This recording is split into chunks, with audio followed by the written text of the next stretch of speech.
بسم الله الرحمن الرحيم. الحمد لله والصلاة والسلام على رسول الله صلى الله تعالى عليه وسلم. ربنا أرنا الحق حقا وارزقنا اتباعه، وأرنا الباطل باطلا وارزقنا اجتنابه. ربنا آتنا في الدنيا حسنة وفي الآخرة حسنة وقنا عذاب النار. ورزان خوشوستانم لخزمة كتابي نيابي مختصر منهاج القاصدين، لخزمة كتابي نيابي الداء والدواء إمام ابن القيم الجوزي رضا رحمة خواه إليه كإما لبرو ابن القيم خوي ناوي لنا نابونا ومن لنا با أسايش الروح چكا إمام خوي ناوي لنا وهري شيك لو كساني كتشابي كردو جورق لناوي لنا وإماش بناوي أسايش الروح لخزمة أم كتابا بوينتا كميك تبو توزي ظلمان بتكيانين روح من أسودكين هسمان ببوجينەوە جارێکی حياة بۆ دڵ و بۆ قەلبمان بجێڕینەوە. ئێمە سەرەتای ئەم کتێبە باسی دەواکان یەکسەر ئیبن القەیم ڕاستەوخۆ دەستی کرد بە دەواکان. یەکەم دەوا کە بۆی باسکردنی فەرمی قورئان، دووەم دوعا، سێهەم کردەوەی ساڵح و لەسەر کردەوەی ساڵح زۆر ڕۆشت. ئێستا ئەگەڕێینەوە بۆ نەخۆشیەکان، بزانین ئەو نەخۆشیە کوشندانە چین، دنیا و ئاخرەتی ئینسان تێکەدەن. ئەفەرمێ ئەم فەسڵە باسی ئەو ئەکا ضەرر الذنوب، باسی ئەو گوناهانە ئەکا کە لە قەڵبە لە دڵە زەرەکەی زۆر زۆر زیاترە. یعنی چۆن دڵی ئینسان، ڕۆحی ئینسان چۆن ئاسایشی لێ تێکەچێ. ئەگەر لاشەی ئینسان کەسێک زەهر بخوا لاشەی چی لێیە، چۆن ئاسایش لە لاشەی ئەبڕێ. بەخوا ئەگەر کەسێکیش گوناه هەکات ئارامی لە حەیات و لە ڕۆحی ئەبڕێ. أفرمي فلنرجع إلى ما كنا فيه من ذكر دواء الداء الذي إن استمر أفسد دنيا العبد وآخرته. باب قرينا واسر أوشتيك ويميتين باسي دواء أو نخوش يبكين أقر بيته مستمر به بخوا الدنيا عبد تيكدا والله آخرتي شي لدسدا. ممكن إنسان توجي هلا به بلام إن استمر استمرار لسر هلا وقناه زور خطريكي قوري لحياة إنسان. أوي كزرور اللي ربزان ريكا قناه كان عصياني خوا زرر زور أدا زركي له زهر ولا شزور زور زياترة شون جهرك هيانا زور كشنده هيانا كمتر قناه كان جابو شوازا باشا يكشر هي إمام ابن القيم فرمي شرك هي لدنيا لآخرته توشي إنسان بإلا هو كاركي قناه تاوانا كان نبي آدي سير كان كي داكو بوكي إمي لبهشت هنا يدروا إلا مقر قناه نبو كهنا يدروا أو جواني وشيرينين وبهشت هاتنا وجياني كي بر مينتو محنتو مصائبنا راحتي. آدي باسير كمزانين كي إبليس لنا ملكوتي آسمان كان فرياي ولعنتي ليكرد كيو أو كسيكوا صورتي دروي شيطاني ناشرين كرد مگر هموي أما قناه نبو. سبحان الله الشيطان چن ناشرين أفرمي باطني زهزو للاشي ناشرين تر. يعني إنسان خواهي يقول لطفكي لقالها كردوا مهما كان آثم بدروي ناقوري. برواكن أم فلسفي ابن القيم زور فلسفي كي قوري خوا شاهدة أقر بيتو إنسان بقوري بهوي قناها كان والله هج إنسان جرأتنا أكر سيري إنساني كترك لفرمايشتك ابن القيم فرميه كريشي لنعمة كاني خوا بسرمان وأويك قناه بوني نية والله أقر بوني هبويا سر زوية كستيا أجيا دوهميتيانا أجيا بوي أفرميه الشيطان كاتيك أم سربيتشي خواي كر صورتي دروي تيكشو وقلنا الشيطان أو صورة ناشي نبو. يعني خواي قول نمونا ما بو إهنته ولا باسي جهنم وداري جهنم أفرمي طلعها كأنها رؤوس الشياطين. يعني وكو سري شيطان شون ناشرين أو داري كي ناشرين لنا جهنم سري شيطان شونه فمن ما بيني ونازانين بلام ببي آيات كان قراء زي زور قبيح ناشرين. أفرمي باطني ابن القيم زور لو ناشرين ترى.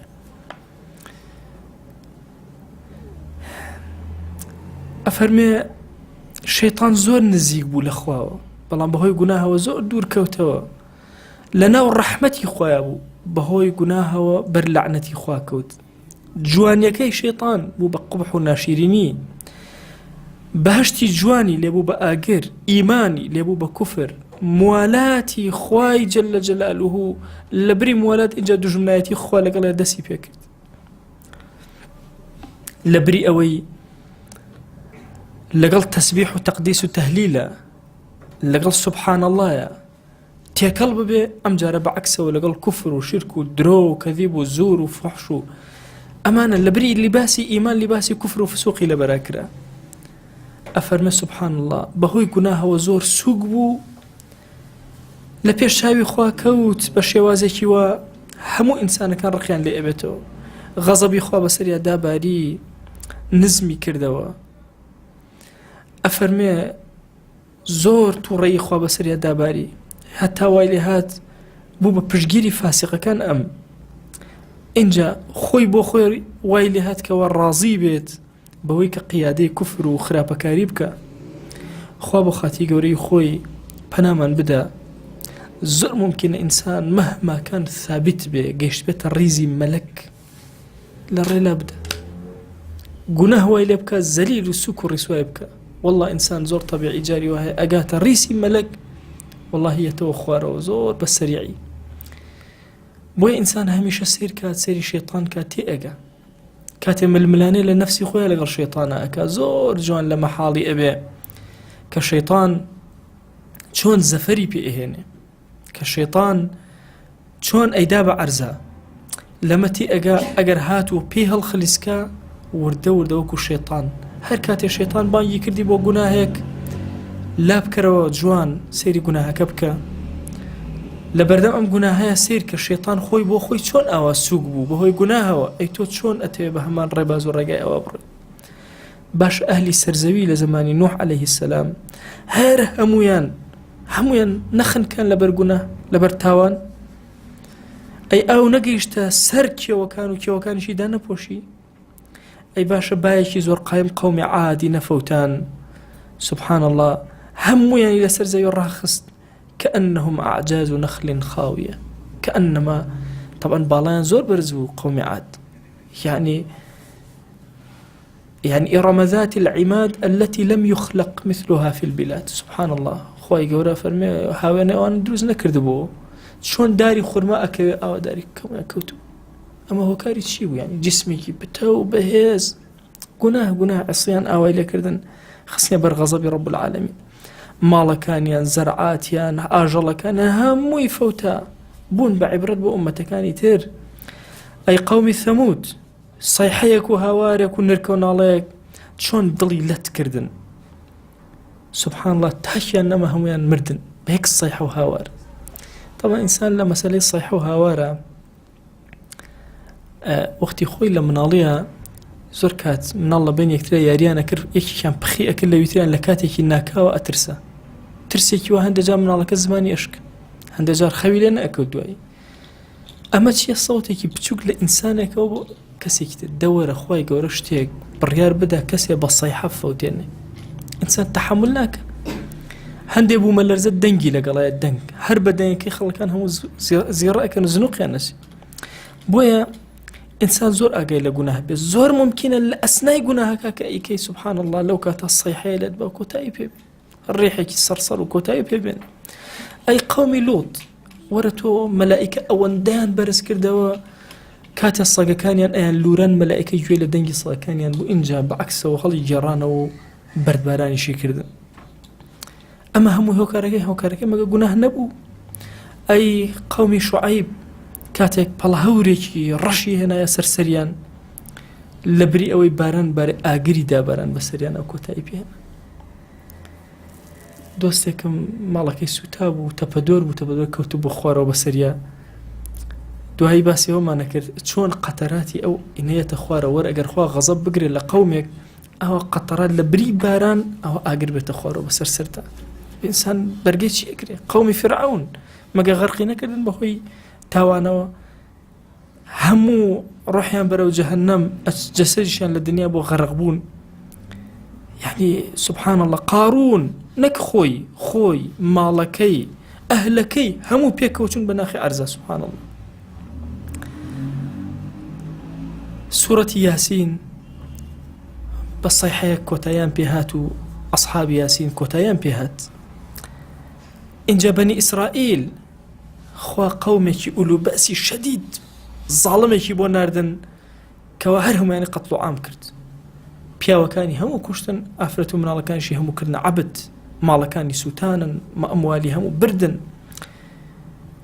ئەم هەموو عقوبەتانە ئێمە لە قورئانە ئەیخوێنینەوە کاتێ ئەچیتە قسە و خزمەتی یعنی ژیانی پێغەمبەران عەلەیهیمو سەڵات وەسەلام لە قورئانە یعنی ئەمە ئەخوێنیتەوە قەومەکانی پێشوو هەمووی بەهۆی چیەوە هەلاکیان بەهۆی چیەوە بەهۆی گوناهە و ئەنواعی عقوباتی خوا هەمووی چی بوو همو هوكارك جناها بوي أفرمي وما الذي سلط عليهم أنواع العقوبات شي وايكر أم هم قومان أنواع عقوبات بسريان دابر جاري كشتن جاري كردن بعبد جاري مالكا والبون جاري مليكي ظالم جاري وهبو مسخي أكردن هالي سبحان الله يعني مسخ زور عجيب يعني خوا أكردن بميمون مروف خوا يقول بي كاتا ميمون هون دا عقوبة يبدأ مسخ عندك يعني سبحان الله بأقر بهرشي وسائل نفع إنسانيته هواجي نفع إنسان أو جي نفع أقرجي سبحان الله بوانا يفوتان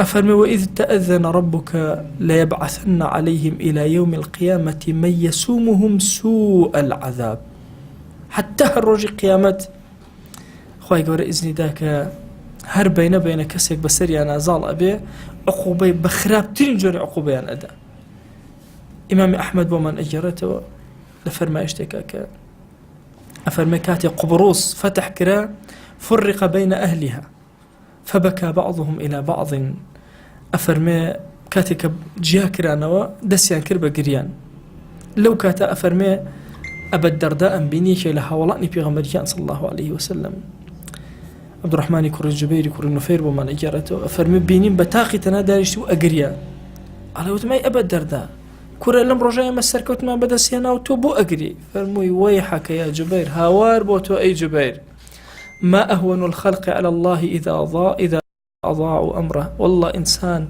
زور نزم اللي بيشتاي خوايا كاتك أمريكاني خوا جيبا جيناك كور أما أمتي كي زور بهيزبون زور توانابون ملكي كي زور ينهبو وازيان لفرمايشتكاني خوا هنا أئس أوان لها تو كليكيان أكينا وهم يدسكن بقريان أوانا ضعيف ولا وازبون علي كوري جاءت أفرمي شعبي كوري عمر بوي جرى من التوكا جويل أبا البختري وفرموي بيغمريان صلى الله عليه وسلم بي وتم خلقانك بيان وتم كخوان جوين لبيغمبري خوا صلى الله عليه وسلم فرمويتي لن يهلك الناس حتى يعذروا من أنفسهم سبحان الله حتى بهيش شيء وازك خلقي تياناتن حتى وكوان ليك وعذر بو نفسي خوان أهنم طبعا أجا إنسان قد عذر لجناه خويا أبو خوي نهنته والله أخذ جوك وإلهات وأخ خلقهم يقولها كاتو من يجبوي أي كمو أو عسان لا يخوا هيك قبلني إنساني مسلمان بزوره الشيار بيه لو مسألة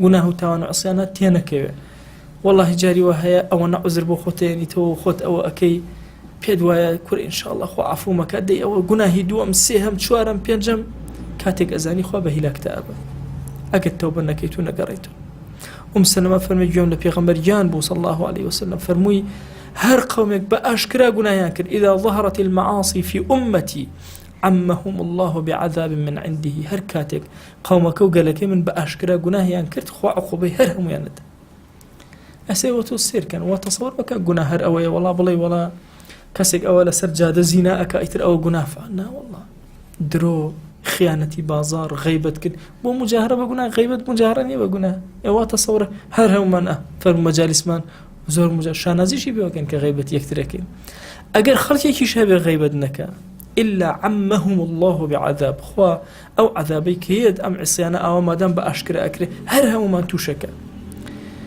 أفرمي وتم أي بيغمبر صلى الله عليه وسلم لو رجع خلقي صالح نين خلقي يقنين خوا نازبن قال بلى بر والله هن أي شون خوا عقوبيان أداءوها فرموا يصيبهم ما أصاب الناس ثم يصيرون إلى مغفرة من الله ورضوان والله أوانش صالحة كانش أفوتن والله مدواي إخوة يقولوا يا خاتر جير مغفرة وعفو إخوانو أيان بخشوا ليان راضي أبي كابو أجر عذاب هات خوا عقوبەیدان بەهۆی تاوانەوە والله صالح و تاڵەحمەندیە ئەفوتی. ئەنێ وا تەسەوور نەکەین ئەو نەکەبات و ناڕەحەتیانەی کە بەسەر خەڵکی موسڵمانایە یەک لە دوای یەک هۆکارەکەی گوناهانێکە ئاشکرا. محەممەد غەزالی مقابلەیەکیم خوێندەوە زۆر ئیسفادەم لێ کرد. ئەفەرمە سەیری گوناهەکانی سەحوەی ئیسلامیم کرد، ئەفەرمێ لە هەموو عالەمی ئیسلامیە هەمان گوناه تکرارە بوون. مثلا غیبەت ئەڵێ لە میسر، لە عێراق، لە یەمەن، لە هەر شوێنێکی سەر زەوی سیر دەکرد ئەو گوناهە هەیە. گومانی خراپ بە یەکتر بردن، سبحان الله، لە هەر هەموویە هەیە. ئەی مەسەلەی گومانی خراپ بە یەکتر بردن، تۆ تەسەوور کە ئێمە هەمیشە بە دوای عیب یەکترە ئەگەڕین، گومانی خراپ بە یەکتر ئەبین. یعنی پێمان وایە ئەگەر کەسێک هات و هەڵەیەک شتێکی کرد، ئێمە لە بری ئەوەی بۆی بشارینەوە بۆی گەورە بکەین، زیاتری کەین، بەخشیکەین لە ناو عالەمە، بکەینە هەڵایەکی زۆر عەزیزەکانم. والله کاتی هەر گوناهێک ئاوە لە ناومانە هات و ڕۆژ بەخوا ساڵح و تاڵەمەمون پێکەوە ئەفوتین. بۆی ئەبێ زۆر ئاگەمە لە مەسایلی گوناه بێ. وات یەک موسیبەت نییە ڕووکاتە ماڵت، مناڵت، خێزانت، خۆت ئیلە بگەڕێ بە خۆتە بگەڕێ، بزانە گوناهەکە لەکوێیە، لە دڵتایە، لە زمانتایە. مجاهدەکە هەوڵ بەس لە مجاهدە کەوتی لە هەر گوناهەکە چاوەڕێ عقوبەکە نەبێ لە مجاهدە بکە. نهێنی نەجاحی ئێمە ئیماندار ئەوەی لە مجاهدە نەکەوین، بۆ خۆیە لە هەر کاتێک لە مجاهدە کەوتین ئێمە فەوتاوین. ئەبێ زۆر ئاگامان لێ. یعنی کە گوناهێکت هەبوو هەستت کرد غیبەتەکەی بەلاتەوە ئاسایی نەبێتەوە، دائیمە شەڕکە لەگەڵ زمان و دەرونی خۆتا تاوەکو چاکێک. هەستە کرد درۆ بە زمانتایەت هەوڵدا حتى لە مجاهدابی لە خێر کە دەستە شل کرد چاوەڕێ عقوبەی ڕەب العالەمین.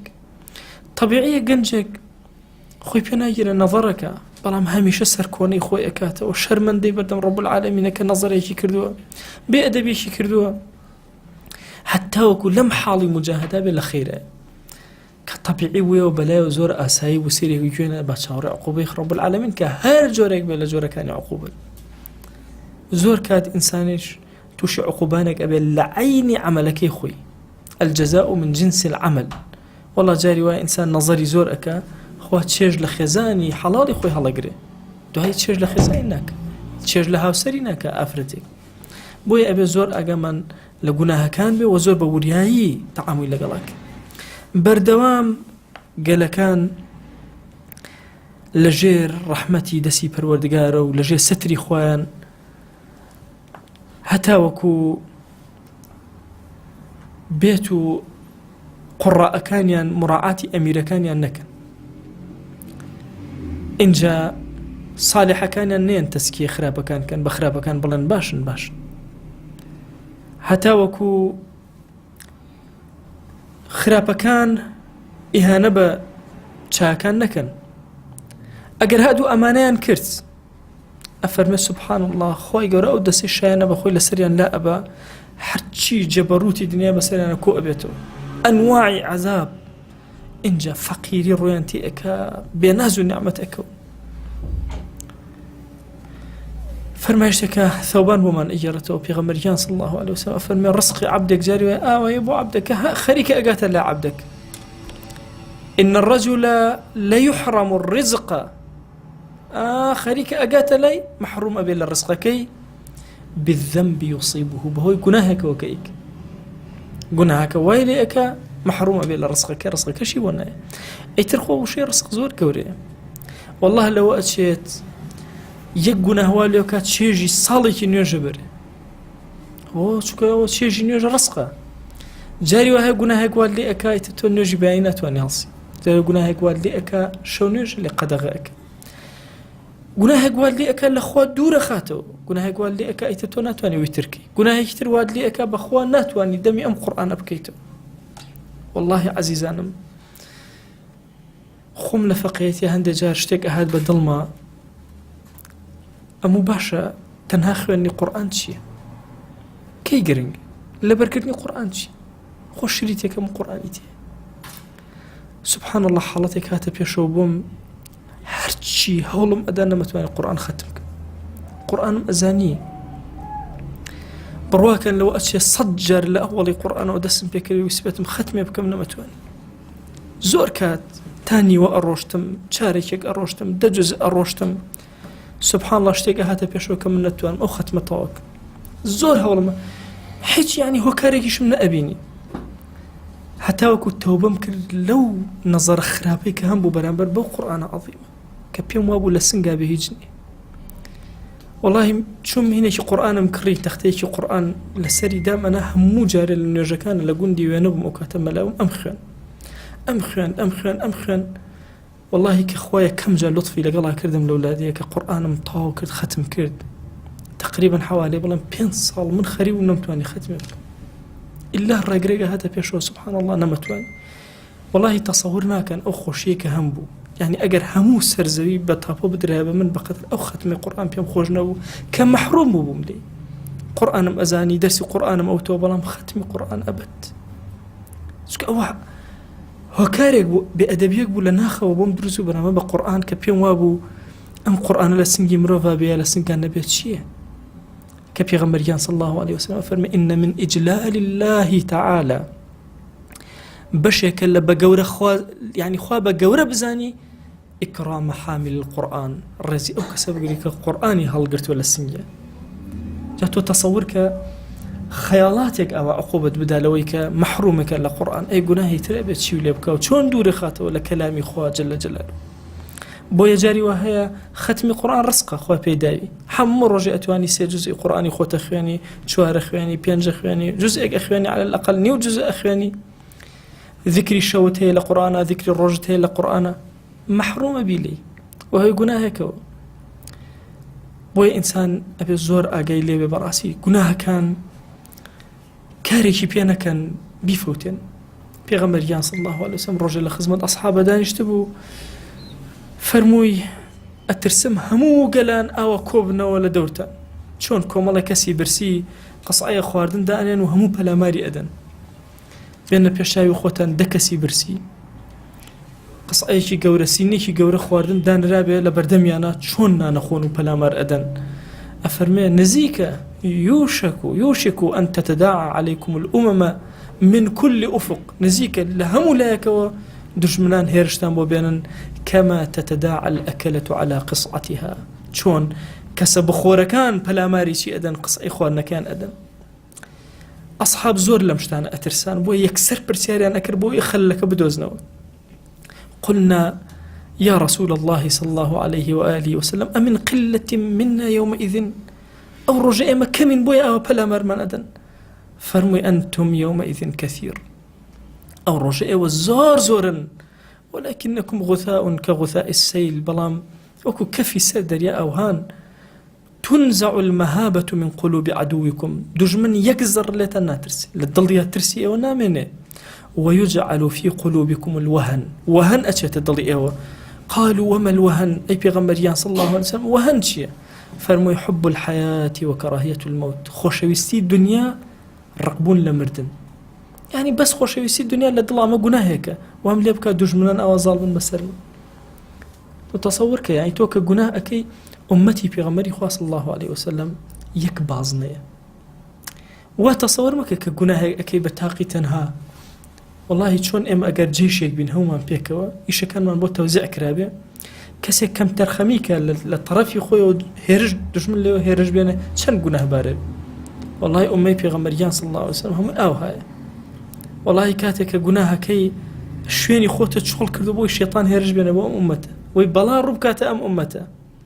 وي كسي مسلمان قد تصورنك اخوي خاوني خويتي والله هم امه خوانيتو وتصورنا كي جناه كيتو بسرت أروى بتأتي دعاة وبانخواز كس ديار كان كخوي يقول اللطفي أولا بيئك دياريان أكلنا أمتا أجر جناه كان كرد ونزان جناه كي كردو يترتوا بيني خوي وخاو والله تو أم جناه أكيد أمتك بهدر أبي أجر هيج كسيج بابيت نزاني سترد أكاخ ورب العالمين زور بالرحمة والله جاري وهي هزار جار قناه تكرار أكيتوا أو بلطفي خوي عفوتك بلام تصورك عفو كرنك رب العالمين ناكات أويك تو رزقار بوبي سترك أو ناكات أو شوك تو أمات هم أمات بهوي أو قناه تو زرري كرز شوك إما متكامل هم من وەکوە دەنگە تەزبیح خۆی بپچڕێنێ بڵێ وەڵام من خۆم لەم بازنەیە ئەچمە دەرەوە، هەموو تەزبیحەکان ئەپچڕێنەوە کەونە خوار. بۆیە ئەبێ لە مەسەلەی گوناها تەنها خۆت نەخوێنیتەوە، هەموو ئومەت بخوێنیتەوە.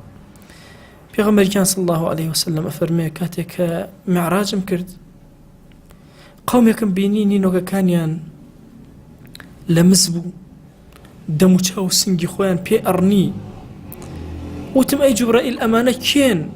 فەرمووی ئەوانن کە گۆشتی خەڵکی ئەخۆن و باسی ناموسی خەڵک ئەکەن. طبعا ئەعراضی خەڵک تەنها مەسەلە شەرەفی کەسەکە نییە، مەسەلەوە بە زمانی کوردی پێڵەن شەرەف باسی خێزانەکەی بکریا، باسی دایکە، ئەعراضی خەڵک کەسایەتی ئەم کەسە لە هەر لایەکەوە کە باسەکرێ فەرق ناکە. زۆر کات وەڵا فڵان کەس ئەوە زۆر قسە ئەکا، ئێمە وا تەسەوور نەکەین ئەمە وەڵا بڵێن باسی عەرەزی کەسەکەم ئەعراضی کەسەکەمان نەکرد، وەڵا کردومانە. بۆ چونکە کەسایەتی پێکهاتەی کەسایەتی ئەم کەسە لەو شتانە دروست بووە. وی هەر کەلیمەیەک لەو کەلیماتانە ئەبێتە بەڵایەکی زۆر گەورە بەسەر ئەم ئومەتەوە. لە جامعی ترمذی هاتووە لە حەدیثی ئەبی هورەیرە ڕەضی الله ڕەحمەتی خوای لێ بێ، پێغەمبەریان صلی الله عليه وسلم فەرموویەتی لە ئاخری زەمانە قەومێک یەن دینیان ئەگۆڕنەوە بە دنیا، طەبیعی زۆر ئاسایە بەلایەن. ئەفەرمێ زمانیان زۆر شیرینە، دڵیان وەکو دڵی گورگ وهایە. ئەفەرمێ خوای گەورە ئەڵێ ئەم ئەمانە بۆچی ئاوا ئەکەن؟ بۆچی وەکو گورگ ئەوان و زمانیشان ئاوا شیرین؟ بۆچی پۆشاکی مەڕیان بلەبەر کردو لە ناوەکو گورگ ئەوهان؟ ئەبی یەختەڕون، بەهۆی منەوە غەڕا ئەبن، وعەلەیە یەجتەریئون، جورئەت بەرامبەر بە من ئەکەن و بەسەر منە جورئەت ئەنوێنن. دەی سوێن بە خۆم رب العالمین ئەفەرمێ ئەوانە زیندوو ئەکەمەوە یان ئەوانە ئەخەمە ناو فیتنەیەکەوە تەدەع الحەلیمە فیها حەیڕان، والله ئەیان خەمە ناو فیتنەیەکەوە کەسی زۆر حەلیمی عاقڵتیە سەرگەردانە. ئیتر ئینسان تەسەوور کە دەرەوە ناوەوە وەکو یەک نەبێ زۆر خەتەرە بەخۆ. والله جاری وایە ئینسان یعنی لە ظاهرە سیرەکەی ئەمە ئیمامی ڕەبانی، لە باڵتینە تەسەور ناکە. ئەفەرمێ بەظاهر سپی، ئەمما لە باڵتینە ڕەش و پیس و ملەوەث وەک بنی قازانە ئەم ڕیش. شێخ ڕەزا ئەڵێ جاری وایە ئەبینی ڕیشێکی سپی، بەڵام لە باڵتینە ڕیشێکی بۆگەنی پیسی ڕەشە. ئێمە موسڵمان ئەبێ زۆر بە وریایی تەعاملکەین لەگەڵ گوناهەکانە. والله جاری وای ئەکەویتە ناو موسیبەتێکەوە عقل و هۆشە لەدەست ئەدەی، حەلیم تیا حەیڕانە بێ مصیبەتەکە ئەوەندە گەورەیە، مەگەڕێ بۆی ئەم مصیبەتە بۆ ڕوویدا، بگەڕێ بۆ ئەو گوناهەی کە کردوتەوە سەبەبی ئەم. هەمومان من لە خۆمەوە ئەرستانەکەم بەخوا ئەم کتێبە قسە لەگەڵ منە ئەکا پێش ئێوە، بەخوا بۆیە ئەم کتێبم هەڵبژارد. ئەم پیاوەیەکی زۆر عابیدی گەورەیە، وتم لعل رب العالمين بكلماتكاني أو مركبي قلمي أو ظلم الروشن أكاته همتك أبي بقوي كبتوانين هنجاو بنين برو خواناسي زياتر يما وتصورنا كين لقناها ببيع أو ببيع عقوبة درجة يما زور باسي الرحمي خوا من كل وجل جلاله بخوا وهاي خوا زور أرحم الراحمين وأكرم الأكرمين بلا أبي أقاش من لو طرف به كأو قناهاني كأيكين وتصورنا كين بسر ماناتي أبر بتاتي أو قناهاني كآلودت فيه وقرتو ضلت بين إيشا أيت لو قناهانا بترسو تشاور عقوبة رب العالمين حتى ضلت بإيش يشتى لخيري حتى مجاهدك يشتى لخيري كأو ترسو إيش نما لناختا هست بشلجان نكل لكاتي قناهك تصور كإثر أو قناها كاتي أويهاتك رب العالمين عقوبة بدال سري ابن أبي الدنيا بوي جراينا تولى جعفري كوري محمد أو لباوكي أو لبابيري كإمام علي فرمويتي زمانك بسر خلشايات بخوال إسلام بزنا وكي أمانة إسلام اسما أماننك رسما كل القرآن تنهاوينك أمانة مزقوتكان ينزور جوانا لو الرجاء بلام ويرانيك لهدايته وهدايتي تانية ولما كان لو الرجاء خراب خراپترین کەسێکن لەژێر ئاسمانە. فتنە لەناو عولەماکانەوە دەرئەچێ بۆ ناو ئەوانیش ئەگەڕێتەوە ئەوان ئەفەوتێن. بڕواکەن ئەم قسەی ئیمامی عەلی کە ئەنەمە ئەم لەحظەیە ئەیفەرمێ ئاتۆ سیرکەن ئێمە ئەدێ لە ئیسلامی عەظیم و ڕەحمەتی گەورەی ئیسلام چیمان وەرگرتو، بەخۆمان ئەڵێن ئیسلامی، بەخۆمان ئەڵێن موسڵمان، ڕای ئیسلامان بەرز کردەوە، بەڵام ئایا لە تەطبیقی عەمەلیات چیمان کرد؟ ئەو قورئانە عەظیمە سیرەکەی تەنها وێنەکەی هەوڵ ئەدەین جوان بیخوێنینەوە، لەفزەکان وەکو خۆی پێغەمبەریان صلی الله علیه وسلم چۆنی فەرموو ئاوا، بەڵام ئایا چەندێک ئەو قورئانەمان لە خۆمانە تەطبیق کردووە؟ ئەهات سیرکەن مزگەوتەکانمان چەند ئاوەدان، بەڵام سیرکەن ئایا چەندێک هیدایەتی تیا و دڵمان ڕائەکێشێ ئەمان بە. وەرن ئەمڕۆ سەیری عولەماکەن. ئەم کەلیمەیە بە تایبەتی بۆ عولەما ئەڵێم کە وەڵڵاهی لەژێر ئاسمانە خراپتر نییە لە زاناکە. وەڵڵاهی فتنە لەوانەوە سەرچاوە ئەگرێ، بەخوا ئەگەڕێتەوە بۆ ناخی خۆشیان ئەگەر تەوبە نەکەن و نەگەڕێن.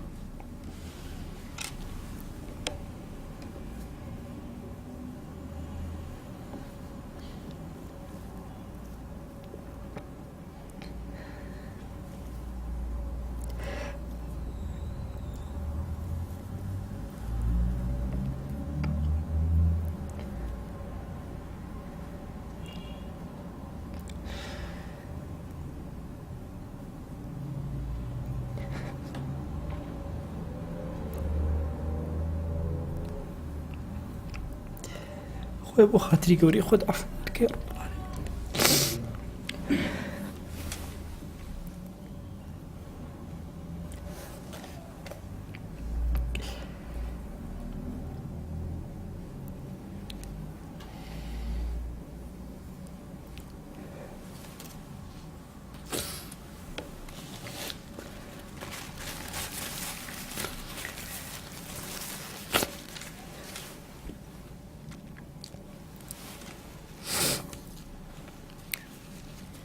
داواکەین لە ذاتی پاکی پەروەردگار و لێ ئەپاڕێنەوە لێ ئەلاڵێنەوە. یا ڕەبی خۆیە بە خاتی گەورەی خۆت عەفومان کە، تو خاتری گەورەی خۆت خۆیە بەزەی خۆت بەسەرمانە ببارێن، لێمان خۆش بە یا ئەکرەم الئەکرەمین. یا ڕەبی خۆیە ڕەحم بە عولەمای ئومەتی پێغەمبەری خۆ بکە صلی الله علیه وسلم. تو گەورەی خۆت لە فتنە بیان پارێزە یا ئەکرەم الئەکرەمین.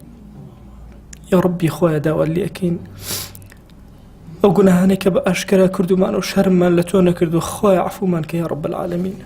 خۆیە ئەو گوناهانەی بە پەنهار کردومان عەفومان کە یا رب العالمین. خۆیە بۆ خاتی گەورەی خۆت لە گوناهی دایک و باوکمان وبورە، لە گوناهی برا و خوشەکانمان وبورە، لە گوناهی ڕەفیق و هاوڵ و دۆست و عەزیزانمان وبورە، لە گوناهی خێزان و مناڵمان وبورە، تو گەورەی خۆت لە گوناهی مامۆسا و قوتابیمان وبورە.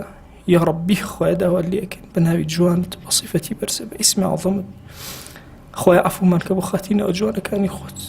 یا ربی خۆیە هیدایەتی گەنجەکانمان بدە، تو گەورەی خۆت تووشی گومڕاییمان مەکە، مزگەوتەکانمان ئاوادان کەرەوە بە خوا ناسی، خۆیە دڵەکانمان ئاوادان کەرەوە بە خوا ناسی. یا ربی خۆیە گیان ئاسایش بۆ دڵەکانمان بگێڕەوە، ئاسایش بۆ مزگەوتەکانمان بگێڕەوە، ئاسایش و خوا ناسی بۆ ماڵەکانمان بگێڕەوە. هدایەتمان بدە یا ئەکرەم الئەکرەمین، هدایەتمان بدە یا ئەکرەم الئەکرەمین. نێوچەوانمان بگرە بۆ خەیر یا ئەکرەم الئەکرەمین. خۆیە بەزەی خۆت بەسەرمانە بارێن، عەفومان کە یا ئەکرەم الئەکرەمین. یا ربی خۆیە گیان سەرفرازی ئەم دنیا ئەو دنیامان کە، تو گەورەی خۆت سەرفرازی ئەم دنیا ئەو دنیامان کە. بمان بەخشە یا ئەکرەم الئەکرەمین، بمان بەخشە یا ئەکرەم الئەکرەمین، بمان بەخشە یا ئەکرەم الئەکرەمین. یا ربی خۆیە گیان داوا لێ ئەکەین بە ناوی جوانت بە صیفەتی بەرزە بە ئیسمی عەظەمت. یا ربی خۆیە دڵەکانمان ئارام کەرەوە، یا ربی خۆیە دڵەکانمان ڕۆشن کەرەوە، تو گەورەی خۆت خۆیە دڵەکانمان ڕۆشن کەرەوە یا ئەکرەم الئەکرەمین. یا ربی خۆیە گیان عاقبەتمان پڕ خەیر کە، لەم دنیای دەرمان مەکە بە ئیمانەوە نەبێ، لەم دنیای دەرمان مەکە بە شایەتومانەوە نەبێ. تو گەورەی خۆت خۆیە ئارامی بەسەرمانە بارێن لە کاتی سەرمەرگمانە، ئارامی بەسەرمانە بارێن لە کاتی سەرمەرگمانە، کۆتا وشەمان لە ژیانە بکەرە وشەی شەهادەت یا ئەکرەم الئەکرەمین. خۆیە عەفومان کە، خۆیە عەفومان کە، خۆیە عەفومان کە. يا ربي خوايا جان هر گرفتێک هەمانە بۆمان چارەسەرکە. یا ربی خوایا تۆ خۆت شاهدی بەخوا ئەگەرچی گوناهکار و خراپ بین یا ئیلاهی بەخوا ئەم دەستی دوعایانە بۆ تۆ نەبێ بەرز ناکەینەوە، بەخوا ڕکوع لە بەردەم تۆیان نەبێ نایبین، بەخوا سوژدە لە بەردەم تۆیان نەبێ نایبین. دەیا ڕبی خۆیان داوات لێ ئەکەین بە ناوی جوانت بە صیفەتی بەرزە بە ئیسمی عەظەمت.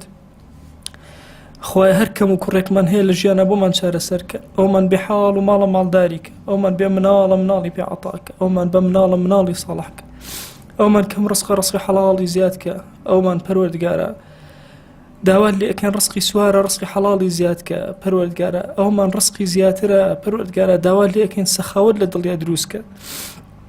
یا ربی خۆی داوات لێ ئەکەین بە گەورەی خۆت خۆی ئەومان لە گوناهەوە گەوزاوە تو گەورەی خۆت ڕزگاریکە، خۆی ڕزگارمان کە، خۆی ڕزگارمان کە لە گوناهەکان، تو گەورەی خۆت زمانمان دڵمان چاومان دەستمان پاکەرەوە لە گوناهەکان. یا ئەکرەم الئەکرەمین خۆی عەفومان کە، خۆی عەفومان کە، خۆی عەفومان کە یا ئەکرەم الئەکرەمین، تووشی فیتنەمان مەکە یا رب العالمین. خۆی پەنا ئەگرین بە تۆ لە فیتنەی ماڵ، پەنا ئەگرین بە تۆ لە فیتنەی ئافرەت، پەنا ئەگرین بە تۆ لە فیتنەی شەهوەت، پەنا ئەگرین بە تۆ لە فیتنەی غەیبەت. یا ربی خۆی پەنا ئەگرین بە تۆ لە شوبهات و شەهەوات، خۆی پەنا ئەگرین بە تۆ لە فەقیری، پەنا ئەگرین بە تۆ لە کوفر.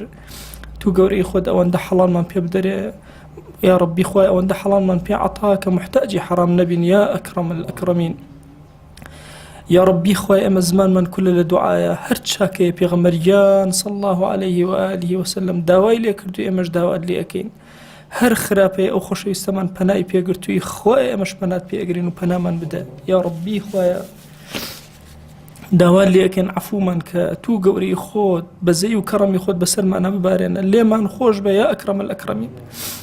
خۆی ئەمە لەبەر خاتی تۆ لێرە کۆ ئەبینەوە لە خزمەت ئەم دەرسانە، تو گەورەی خۆت خۆی لێمان قبوڵ کە، مەی دەرەوە بەسەرمانە، پەنا ئەگرین بە تۆ لە ڕیا، پەنا ئەگرین بە تۆ لە ڕیا، پەنا ئەگرین بە تۆ لە تەکەببور. یا ربی خۆی گیان بۆ یەک چرکە سادمەمان دەرە دەستی خۆمان خۆست سەرپەرشتی کارەکانمان کە یا ئەکرەم الئەکرەمین. یا ربی خۆی گیان عەفو و عافیەت بەسەرمانە ببارێنە، تو گەورەی خۆت خۆی تووشی نەخۆشە کوشندەکانمان مەکە. یا ربی خۆی دڵ ئاراممان کە، خۆی دڵ ئاراممان کە، خۆی دڵ ئاراممان کە یا ئەکرەم الئەکرەمین. یا ربی خۆی گیان هیچ کاتێک سپاردە لای تۆ زایە نەبوو و زایە نابێ، وا خۆمان سپاردەی تۆ کرد، ئیمانمان سپاردەی تۆ کرد، ئەخلاق و ڕەوشمان سپاردەی تۆ کرد، تاعەت و عەبدایەتیمان سپاردەی تۆ کرد یا ئەکرەم الئەکرەمین. یا ربی خۆی قبوڵمان کە، تو گەورەی خۆت قبوڵمان کە، تو گەورەی خۆت قبوڵمان کە. آمين آمين والحمد لله رب العالمين وصلى الله على سيدنا محمد وعلى آله وصحبه وسلم تسليما كثيرا أبدا إلى يوم الدين.